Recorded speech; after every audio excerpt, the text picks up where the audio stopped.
So, welcome to our next lecture of Moreh Nevuchim. We are in chapter two. I'm sorry, we were about to start chapter 1 of part 3. Last week we did the introduction, and then we also, and if you're following in the Pines, I see Jack. I see you're here. The edition that we've been using is this. Is the Pines edition. I can write to you later exactly if you want to buy it. That's the English translation I've been reading from. And it's on page 417, chapter 1. I want to point out a few things because last week we read the introduction, and the Rambam told us that he was going to interpret for us the Maaseh Merkava, which is a very esoteric, very difficult to even understand, to even remotely understand what the point is and what it means. The 1st and 10th chapter of the book of Ezekiel, of Yechezkel. And I told you all that we have to read those chapters first, and we have to be very perplexed by them in order to understand what the Rambam is trying to do when he teaches them to us. So last week we read through chapter 1 of Yechezkel. Today I want to read to you the second version of the Maaseh Merkava. There's two visions in which Yechezkel, the prophet, describes what he sees. And the first one we read last time, and if you can, I can even stop for 30 seconds. If you can get a book of Ezekiel, Yechezkel, and open it up. If you want, you can just look it up online. Ezekiel chapter 10 is what we're going to be reading, and that before we go on. Now, I want to remind you again, I just emphasize it again. When we read it, it just sounds strange, and it sounds like, what am I supposed to get out of all of this? What's the point and the purpose of all of this?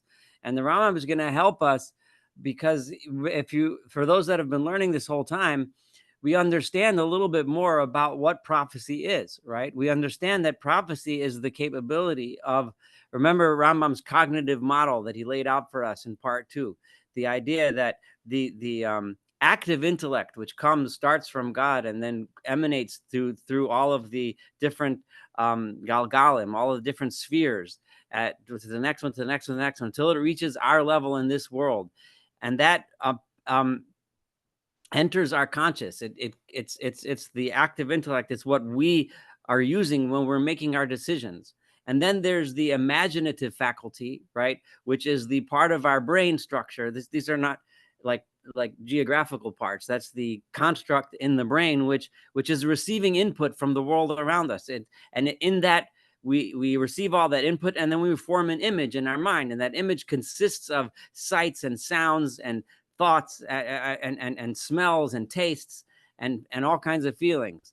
The prophet is able to take what he's getting from the active intellect, subtract all of the selfish desires that a person who hasn't worked on himself has. We all have the selfish needs and desires and wants, which ends up coloring and ends up contaminating, right, the image which we form in our imaginative faculty, so that when we see things what we want to see. We see things what we like. We see things that we're trying to get. But rather, a prophet has full control over himself or herself, so that they're able to subtract selfish tendencies and develop an image which is perfectly in line with the emanations that he's getting from above, with the cognition that comes from the active intellect. So now, if we understand that and we keep that in mind when we learn this, we're going to understand how the Rambam is going to, and I know I'm giving you a little bit of a spoiler, what he's going to do with all of these images that Yechezkel is seeing, right? And remember, Rambam also explained to us lots of different things along the way in first and second parts. He said when a prophet sometimes uses an image, sometimes, like he gave the example of the makel shaked, the almond branches growing, and from the famous vision in the beginning of Jeremiah, of Yirmiyahu, where he says, I see a makel shaked. And what does this mean? It means the word shaked in Hebrew also is diligent. And so it means the image of the almond meant to Yirmiyahu that this destruction of Jerusalem is coming really strong. It's coming fast, right? So sometimes he'll see the prophet will make an image which portrays an idea, but remember, the key thing here is that what the prophet is seeing, this is the key thing that the Rambam wants us to know. What the prophet describes to us is he's trying to describe to us an idea, right? An idea that's thoroughly true. And the way he's trying to describe it to us is by giving us these images. Okay, so then so that's how we can have, he's going to approach this, the grandest and strangest of all images, which is Ezekiel's vision. The Rambam is then going to show us how it portrays an idea that is pure truth. Okay, so again, now let's turn to Ezekiel chapter 10, and I'm going to read it. And again, and if you see things in it that are just strange, difficult, that's the point. That's exactly the point. We're supposed to read it and wonder, what in the world am I supposed to learn out of this, right? And how does this make sense? And we're also supposed to look at it and say, wait a minute, if I interpreted this literally, in other words, not in the way that I just explained to you, but literally, that Ezekiel actually saw this, and this, it would create tremendous philosophical and theological problems. Okay, so and we pointed them out sometime, and feel free to jump in and point them out this time too. So here we go with Ezekiel chapter 10. So Ezekiel is right now seeing an image that's occurring in the temple, in the Beis Hamikdash, right? And he saw this man who is levush habadim, a man who is clothed in linen. That's how chapter 9 ended. And then he describes, so there's this man that he sees, but then va'eren, I see v'hinei harakia, and over the rakia, which is the sky, or that the expanse of the sky, that's asher al rosh hakruvim, which is over the heads of the cherubs. Ke'even sapir, it has the appearance of a sapphire stone. Kimar'e de muskise, and it was in the form, in some sort of a shape that resembled a throne, niro alehem, which was above the keruvim, of the cherubs.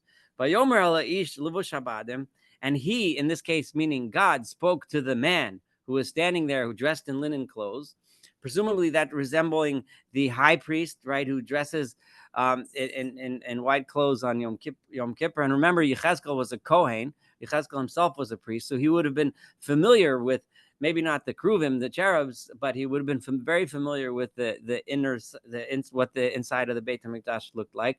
Vayomer boel beinos lagalgal tachas lakruv. Step under the wheels, the spheres that are beneath the cherub. And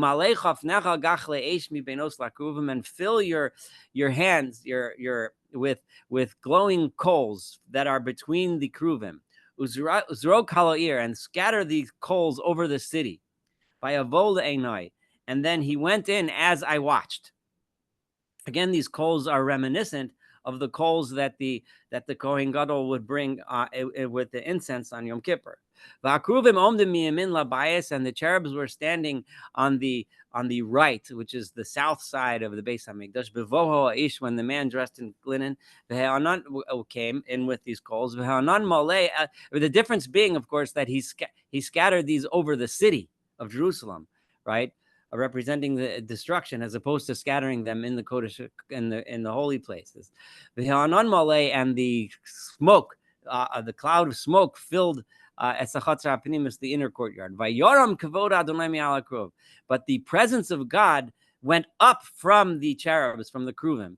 This, by the way, is the image of God leaving the temple, which in Yechezkel is conveying to the people. And if you study the whole book of Yechezkel, this is a very important theme in this part of the book of Ezekiel, and that is that God's presence left the Beis Hamikdash at the time of the destruction, and God's presence then rode on the chariot out with the people, the Jewish people, into exile. And that Yechezkel, within the terrible tragedy of God's presence leaving the temple, there's also a consolation that God did not disappear. He came with us. And that's the image of the chariot. I'm just giving, I can't help myself but to teach a little bit of Ezekiel here. But so God's presence left from the keruvim to El Miftan Habayis, to the platform or the floor of the Beit Hamikdash, and the house filled with the cloud of smoke, the chatzar mala, and the chatzar and the outer courtyard. So here we have the chariot leaving the keruvim from the Kodesh HaKodashim, entering the bayis, and then going to the chatzar, which is even farther outside the Beis Hamikdash. Here's God's presence going from the holiest of the holies to just the plain holies to the least holy part of the temple, on its way out, right? V'kol kanfei hakruvim, and the sound, the noise of the wings flapping of the cherubs was heard at a chatzar chitzona all the way out to the outer chatzar kikol el shaddai b'dabro, and it sounded like the voice of God itself speaking. So all of these images are obviously theologically troubling. Is if you understand this literally, that Ezekiel is actually seeing God riding on a chariot with and speaking, it just brings theological questions that should be obvious, especially to those of us that have been studying Moreh Nevuchim these past several years together. When God then commanded this man, he said, "Kach eish mi beinos lagagal," take the fire that is now between the galgal, the wheels, beinos lakruvim, which is between the cherubs. Vayavo vayamod etzel ofan, and he went and he stood next to this wheel. Now the ofan, remember, we had this wheel in the first chapter. Vayishlach hakruv et yadom beinos lakruvim, and a cherub stretched out his hand, one of the cherubs that were among the others, Eloesh, and put it into the fire, asher beinos lakruvim, which was among them. And he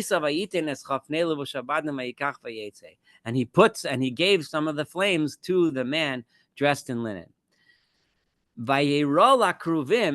then I saw, right, and I saw that the cherubs had tavnis yad ha'adam, had the form of a human hand, tachas kanfem, underneath their wings.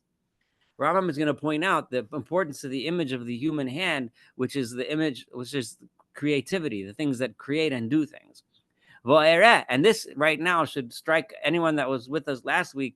And if you weren't, I suggest that you read on your own time, chapter 1 of Ezekiel. There were 4 ofanim, 4 wheels, eitzel hakruvim, that were next to the kruvim. Ofan echad eitzel hakruva echad, ofan echad eitzel kruv echad, one wheel next to each cherub. Umareho ofanim ke'ein even tarshish. The appearance of the wheel was like a beryl stone, whatever kind of stone that is, some stone. And they all 4 had the same appearance. Like as if the wheels were within each other. When they would each one move, right? They would move in the direction of all 4 of them, or any of the 4. Lo yisabu belachtam, but they did not turn. Whenever they went straight. So you can already think of yourself, like the angels going straight, like not veering from their mission. You can start to form in your mind, like if I was the Rambam, how might I interpret this? We'll see as the Rambam does it, how he's going to try to bring all of this down to earth for us. Because whichever way they were facing, that's the way they went. Lo yisabu belachtam. They didn't turn. They didn't go in a different direction.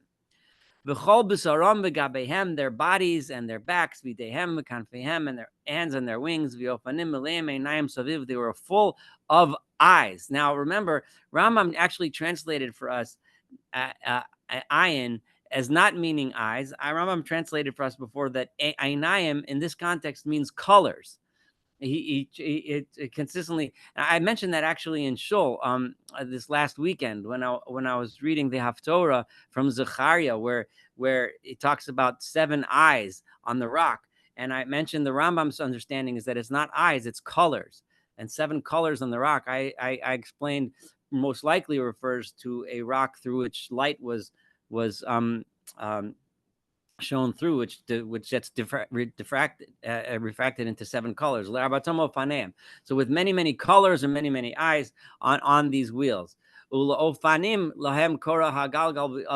then from these wheels, I hear them calling the wheel stuff, or the wheel work. There were 4 faces on each one. One of them looked like a pnei akruv, pnei hasheni, pnei adam, and the second one looked like a human, and the third was like a lion, and the fourth was an eagle. Now, if you go back to the next verse, let me read the next verse, and I want to make an important point. Vayiromu hakruvim, and the kruvim went up. Hi hachaya, this was the creature asher ha'isi ben Nahar Kivar that I saw in that original vision on Nahar Kivar. In other words, in the first one. However, in the first one, he said the 4 faces were not the faces of a cherub, a human, a lion, and an eagle. There he said it was an ox, a human, a lion, and an eagle. So all of the commentaries talk about this apparent stira, this apparent contradiction. The Rambam is going to deal with this in an interesting way, which we're going to get to when we study the Rambam. And that stira, that contradiction is going to lead the Rambam in an interesting direction, which again we're going to get to. But I wanted to point that out. If you remember from last week, what those four faces were. I'm going to read a little bit more of chapter 10, and then we can go into the Rambam. And when they would go, the wheels would go with them. When they raised their wings into the air, to hover over the land, the wheels would stay with them, and they would go with them. Remember, those wheels in the Rambam's mind is obviously refers to the Galgal, which are the spheres that rotate around the earth, within which the stars and the sun and the moon are embedded. In Aristotelian physics and in Maimonidean physics, that's how they saw the universe. So the angels being the ones which move the spheres, that should sound very, very familiar to those of you that have been learning this until now. This is how the Rambam explained, right, what angels are. Angels are the intelligences that stem from God, that are the force that makes the world work. In a modern physics language, that would be angels are the energy that makes matter move and makes matter do what matter does. Okay, it's simply a way of describing describing physics, describing how the world works, and it's described in this kind of a way. The Amdam Yamodu,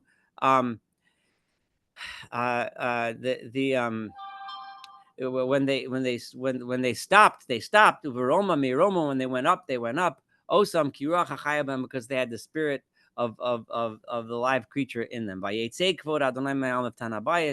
And God, the presence of God left the platform of the house, and it went up above the kruvim. So here's the chariot flying out, right? If those of you want to learn Ezekiel, of course, I'll give myself a plug. You can always turn to my podcast where I teach these chapters. And as strange as a lot of this sounds, it really does bring it down to earth. This image is extremely powerful image. The image that Yechezkel is teaching the people who's in exile. Remember, Yechezkel is in Babylon when he's saying this. He's saying this around the time that, like, during the years, this particular chapter is during the few years just prior to the destruction. And Ezekiel is describing in this incredibly powerful and eerily beautiful way the presence of God leaving the temple and so on. And what happens? I want to continue with this image because it's just such a powerful image. The cherubs then lift their wings, and they flew above the land while I was watching B'tseisam when they left. Right, they're leaving the temple. It's just it can almost bring your eyes to tears. And the wheels are with them. In other words, all of nature. In the Rambam's mind, these wheels representing all of nature, the Einayim, all of the colors, everything is leaving the temple. The temple is no longer the center of the world. Vayamod Pesach Shar Beis Adonai Kadmoni, and it stood at the door.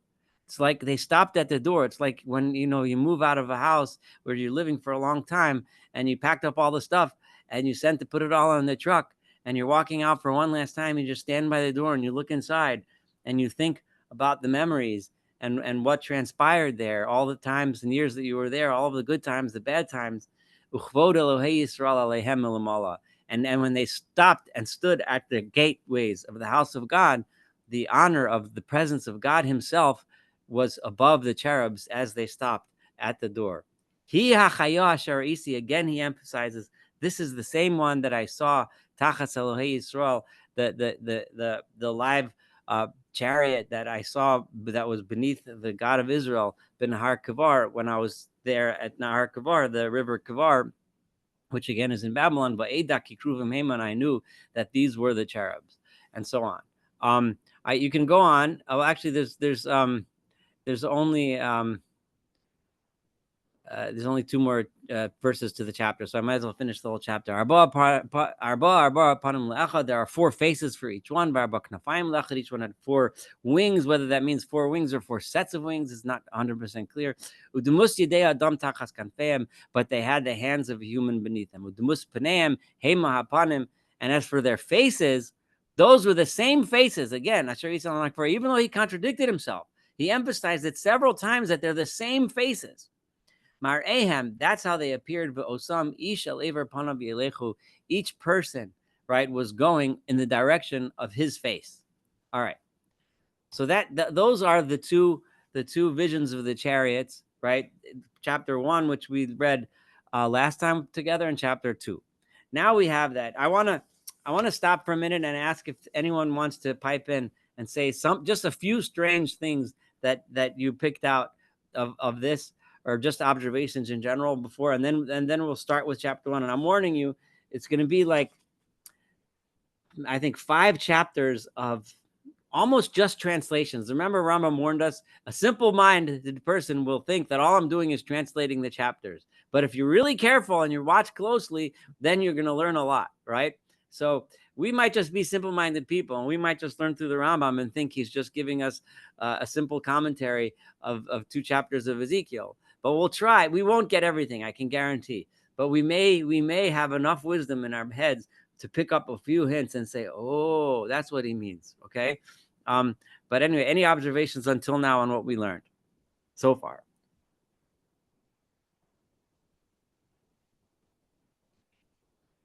If there aren't, then we'll move on. Then we'll hit the Rambam. We'll start with chapter 1. Okay? And I know I want to go on a little tangent again for a second. I want to point out that, like, what makes these chapters so special, at least to me, in the Rambam, is not so much that he specifically explains the Maaseh Merkava. I personally don't lose a lot of sleep every night over the fact that I don't really understand these 2 chapters of Ezekiel very well.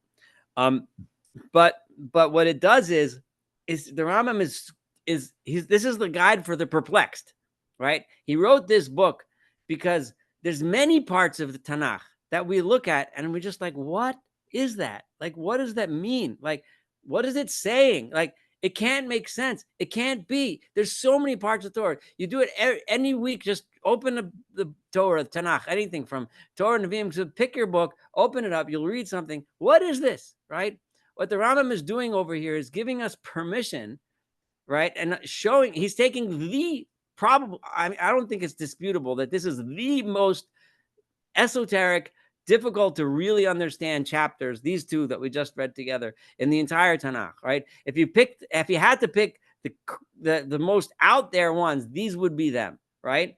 And the Rambam is specifically choosing this in order to show us that when you use his methods and you understand that we're speaking metaphorically, he's not really seeing these things, but he's seeing these images because he's trying to teach a lesson. The lesson that he's trying to teach is truth. The images are teaching things. The language is teaching things.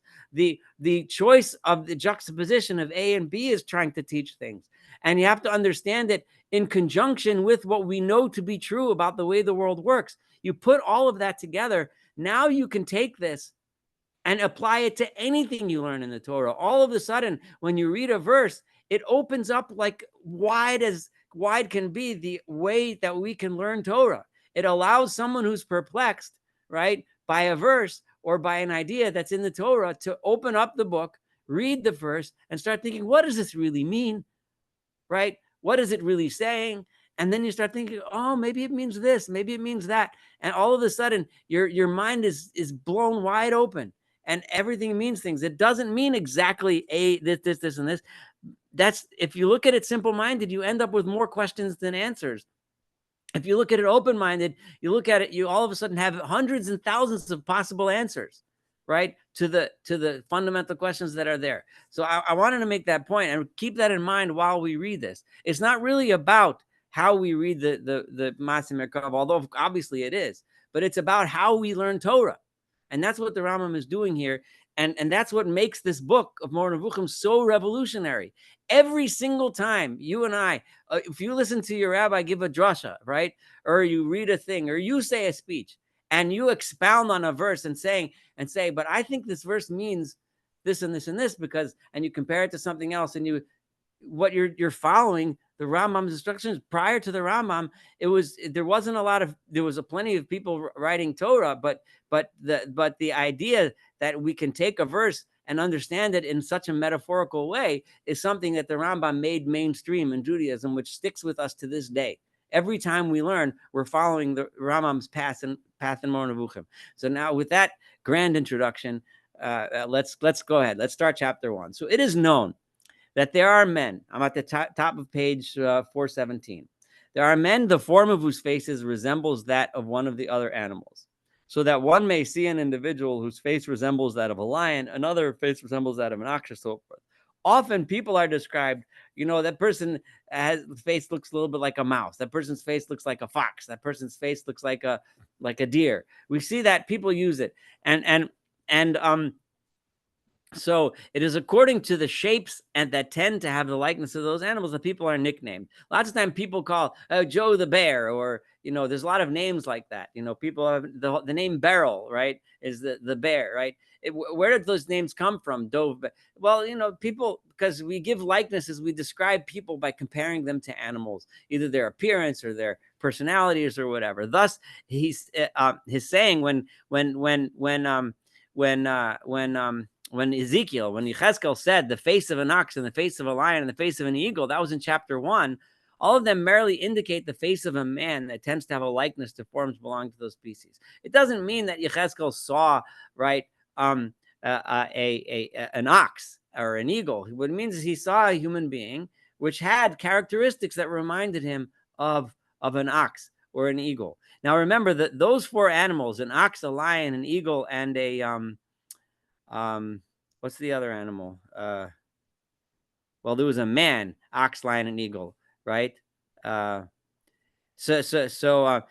are in those days. Those are images those are complementary images. Those represented strength. The eagle represents, incredible, power and the grandiosity of the eagle and its flight, and the lion is the ferocity and braveness of a lion, etc. Those are the kinds of images that he's seeing. So when he describes these animals, he's not telling you. So already the Rambam is giving you a metaphorical interpretation of what he's saying. And remember, the Rambam himself, and we've seen this many times, he admitted to us in the introduction to this, what we read last week together, that I might be wrong about this, right? You might decide that my way of interpreting this doesn't work for you, and you have another way of interpreting. That's fine, right? Rambam is totally cool with that. He's telling you how he sees it. So when he sees the image that Ezekiel is trying to portray, he doesn't see an ox, he doesn't see an eagle. He sees a human being which has characteristics that remind him of an ox. And that's why he describes it that way. 2 proofs indicate this to you. I can prove this to you because one of them is his saying with regard to the living creatures in general. He said in the beginning, and this was their appearance, they had the likeness of a man. They looked like a human. And then he described it with the face of an eagle. Now, how does something with an actual face of an eagle look like a man? So it must mean that's not, there's other ways you can interpret that, but that's how the Rambam is interpreting it. Therefore, he describes every living creature among them as having the face of a man, and the face of an eagle, and the face of a lion, and the face of an ox. So we're starting to get this image of a human being. We're starting to forget even the whole idea of faces, right? This face business isn't even important anymore. We're starting to get an image of Ezekiel as seeing this being that has all of these characteristics that remind you of these majestic, wonderful animals that have these characteristics which bring to us characteristics of power, characteristics of strength, characteristics of courage, etc. Right? The second proof, and this is, and soon the Rambam is going to answer that stira, that contradiction between the first and the second, which hundreds of pages of ink have been spilled by the commentaries on this. The Rambam is going to give us his answer right here. The second proof is his explanation in the second chariot. When we go to the one we both read together, we all read together today, he says with the second chariot, and everyone had 4 faces. The first face was the face of a cherub, then the second a man, the third a lion, and the fourth an eagle. So he dropped the ox and replaced it with the cherub, which is the stira, right? Which is the contradiction. However, this he explicitly indicates that the one that used to have an ox is now a cherub, right? Now, a cherub, we all know that a cherub, the actual definition of the word cherub, it designates a human being of tender age. It's a child's face. It's a human face, right? So if a cherub has a human face, so with regard to the two remaining faces, the analogy likewise applies, right? So if the face of a cherub is also the face of an ox, then clearly he meant he saw a human face with ox characteristics, right? Also, he omitted in this passage the face of an ox.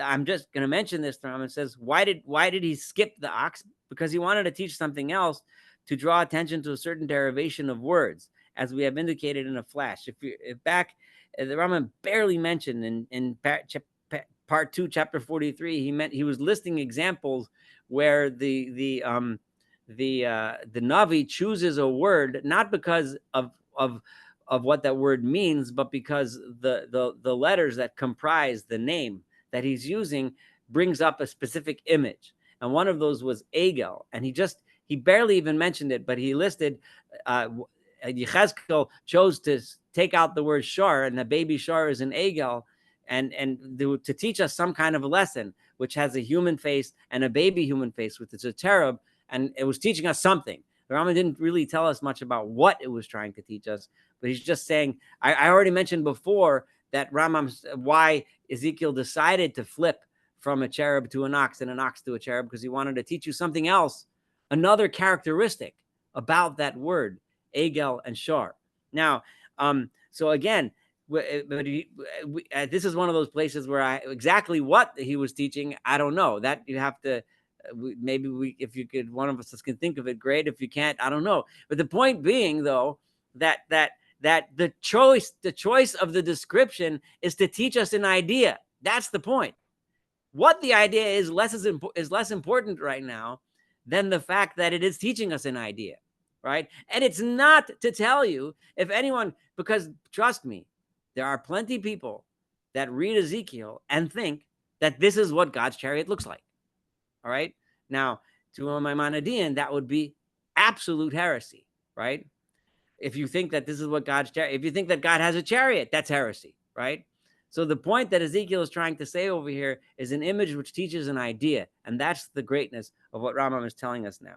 It is impossible to say, perhaps this was an apprehension of other forms. You cannot possibly say, right, that maybe he had a second vision and this is something else. And one time he saw an ox and another time he saw a cherub, because it says, this is the living creature that I saw under the God of Israel by the God. This is the same image that I saw before. And in one time, the same image he describes as a cherub, and the same image he describes as an ox.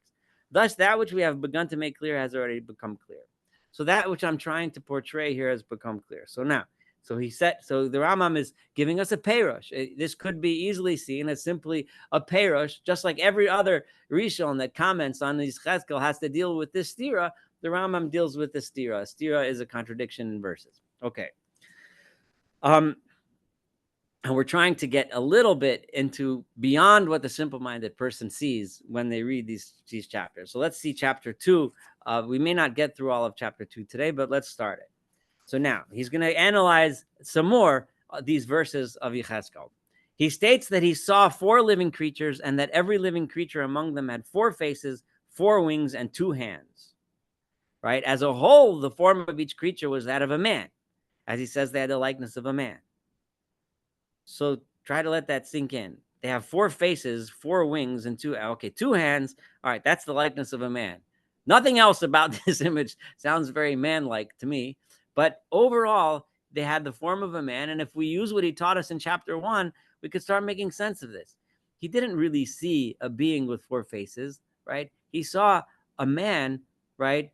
What a human being represents, that has all the qualities that make up the characteristics, the physical characteristics representing spiritual and emotional and psychological characteristics that makes up a human being.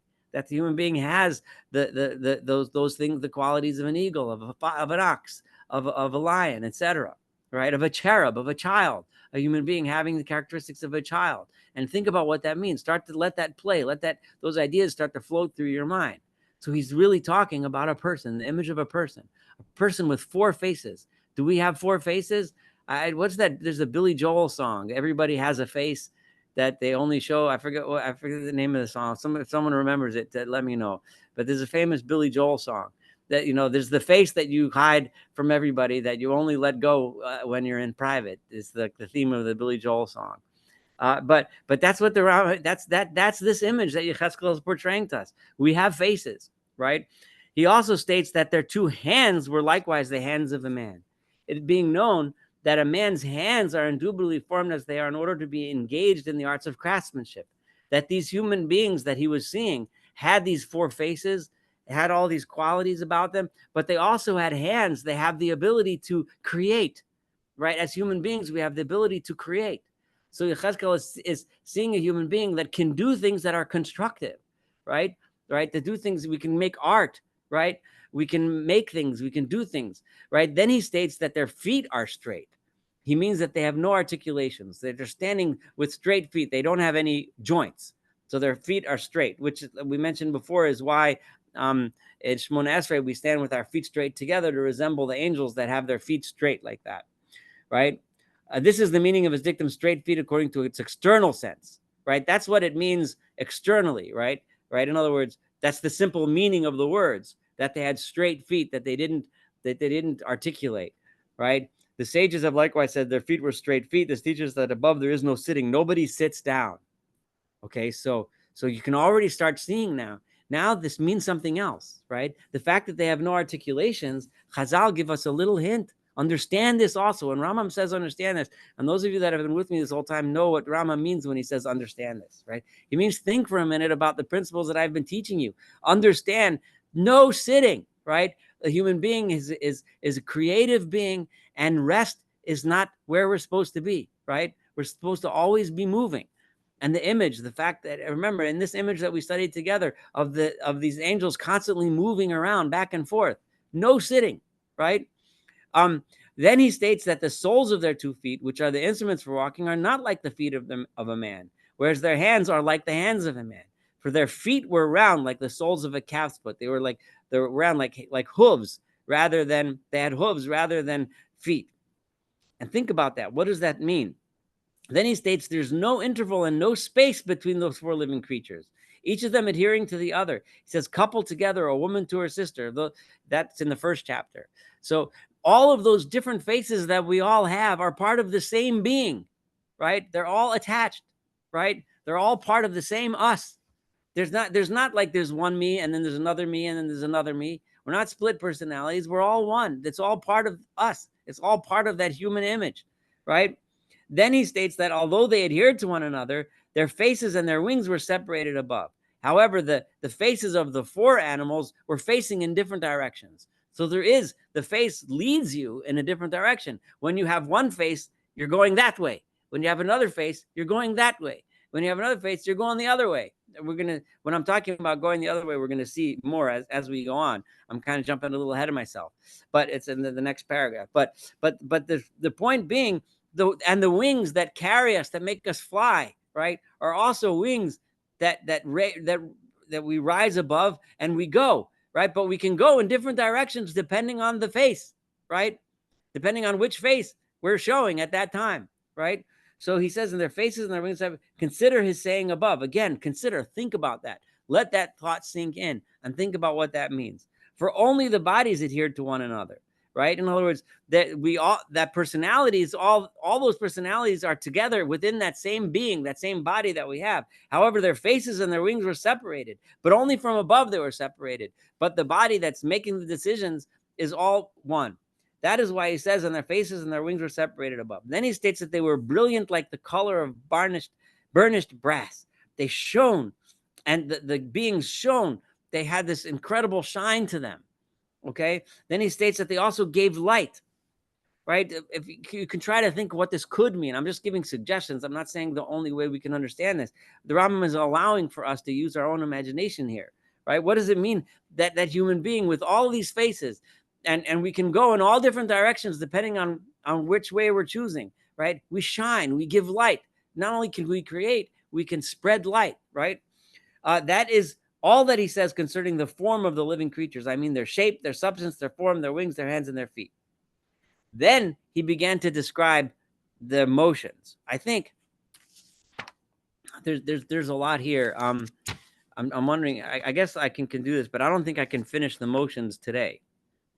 The motions end on the top of 420. All right, let's go. Let me go for it. We'll see what we can do. Then he began to describe the manner of the motions of these living creatures. Okay. Regarding these, he states that which you will hear, right? He says that in the motions of the living creatures, there was no turning, no deviation, and no curve, but only one motion. So when he described the way these beings moved, whenever they moved, they went straight and they did exactly that. And that's it. They didn't turn, they didn't deviate from the path. They went exactly on the path that they were going on. For he says they turned not when they went. Right? Already the Rambam is giving us a metaphorical understanding, right? Right? It's not so much about they turned not. It is about they turned not, but the point being that they always kept going in that direction.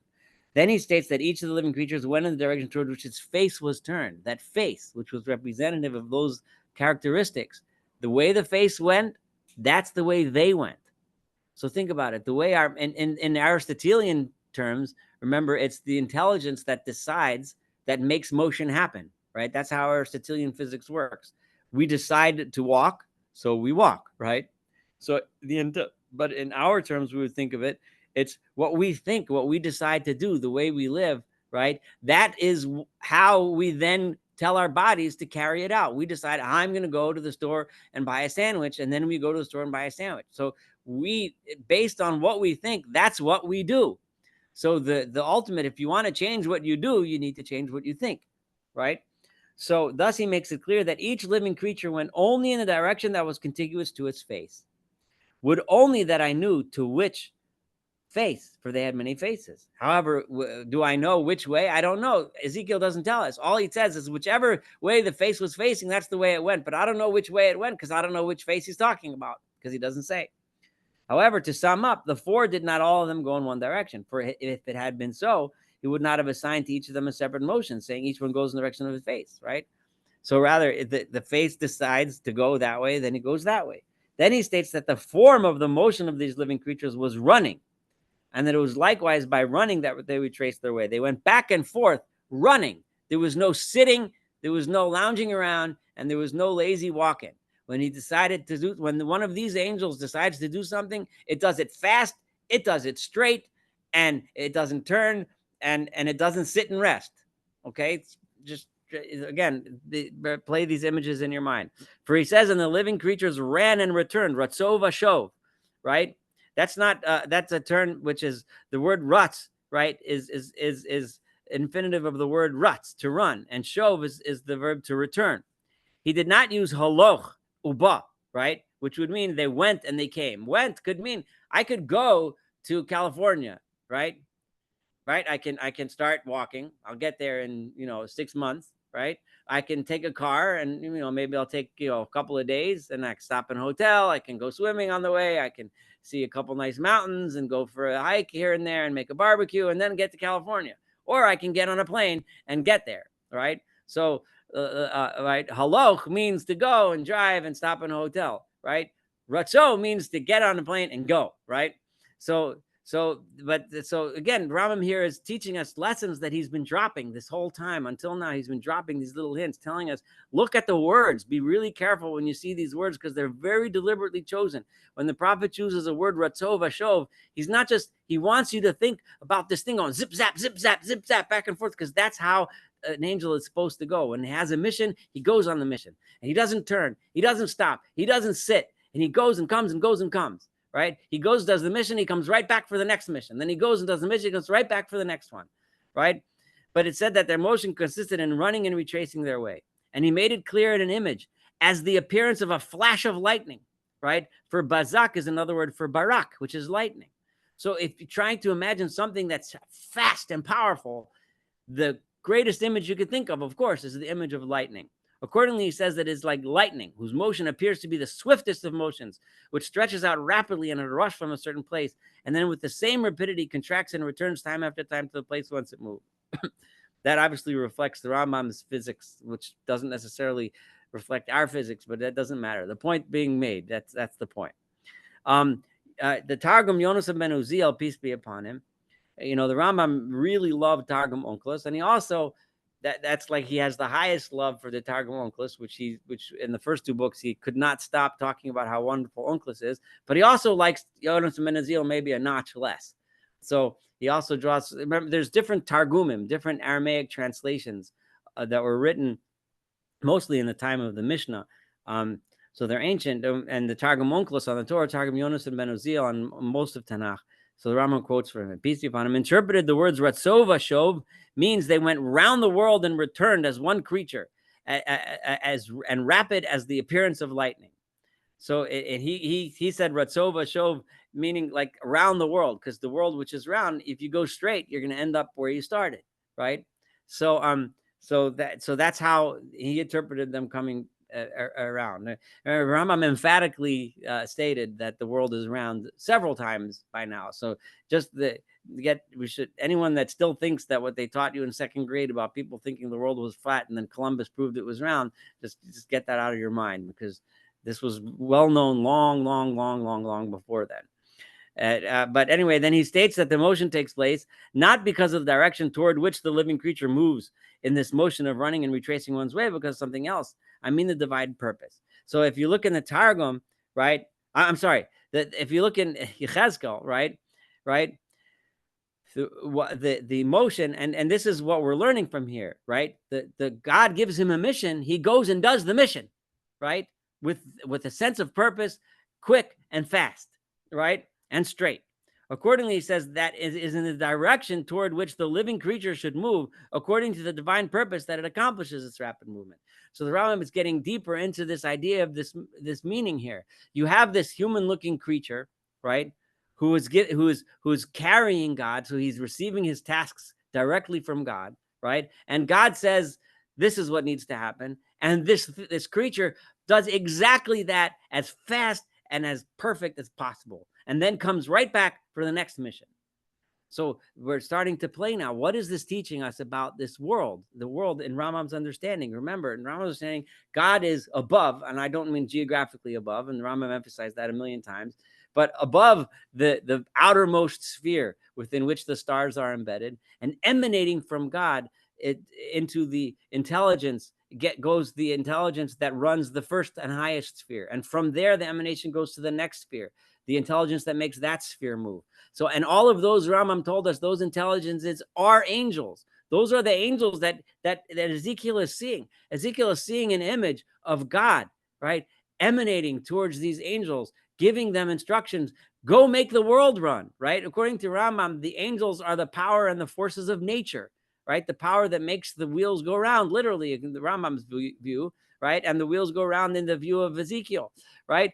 And that happens down and down and down. That continues to emanate until it gets to our sphere, where the angels are the source of our thoughts, because all of that comes directly from God. All of that energy that makes matter move and go, which is I just switched. I'm admitting I switched to 21st century language, right? It's physics language. Right, all of that energy that makes matter go is emanating ultimately from the source of all that energy, which is God. Okay, and when God says to an atom, do this, right, it does exactly that right away with the speed that we can't even imagine. The speed of light, I'll say, whatever, the fastest, the speed of lightning, like we just learned, not for no reason. And for he says concerning the living creatures, whither the ruach will go, they will go, right? Ruach does not mean wind here, but purpose. Ruach here means purpose. And go back to Bereshis. What is it that God breathed into a human being? Ruach, spirit, right? That's what our soul is, right? It's the purpose that God gives us, the purpose of our being here, right? He says, accordingly, the living creature runs in the direction in which the divine purpose of the living creature runs. Remember, in Aristotelian physics, purpose is the decision that the intelligence makes that this is what I'm going to do, right? It's that decision that makes things happen. That's how they understood the physics.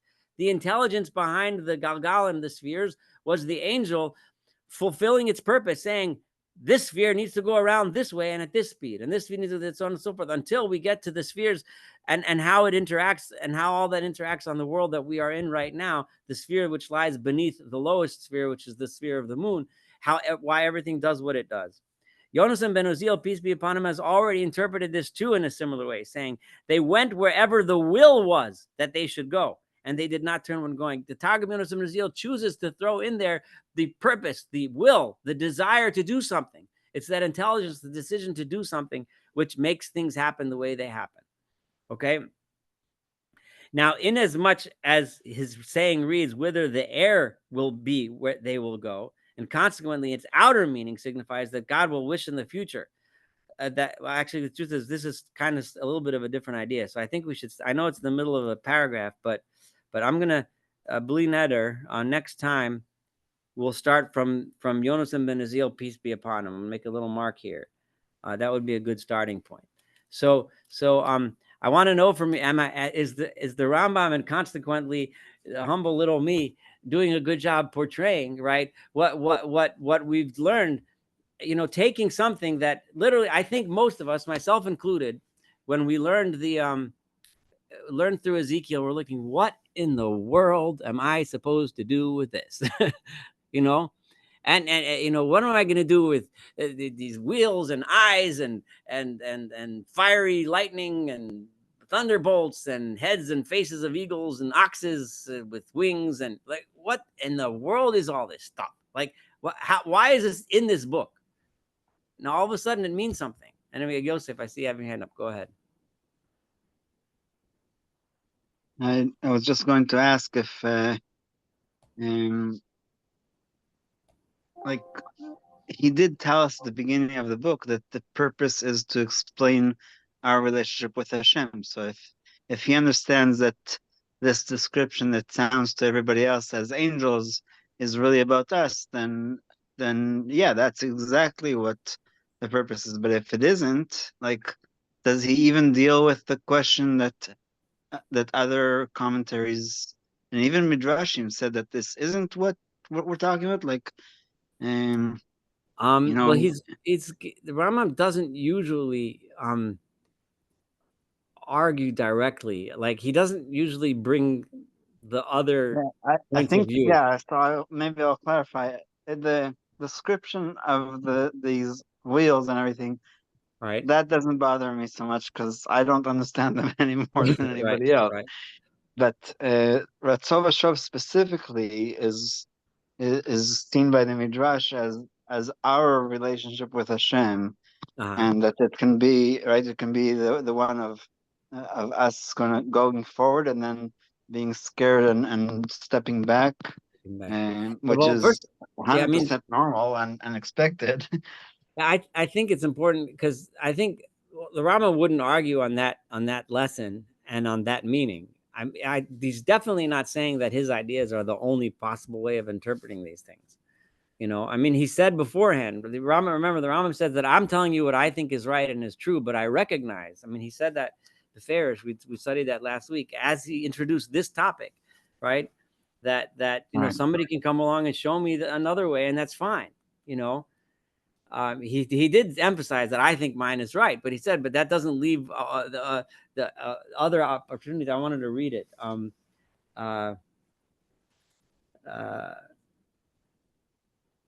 Yeah, he says it's on page 416 in the middle of the paragraph. He says, I followed conjecture and supposition. No divine revelation has come to me to teach me, right? I didn't get this from Ruach HaKodesh, right?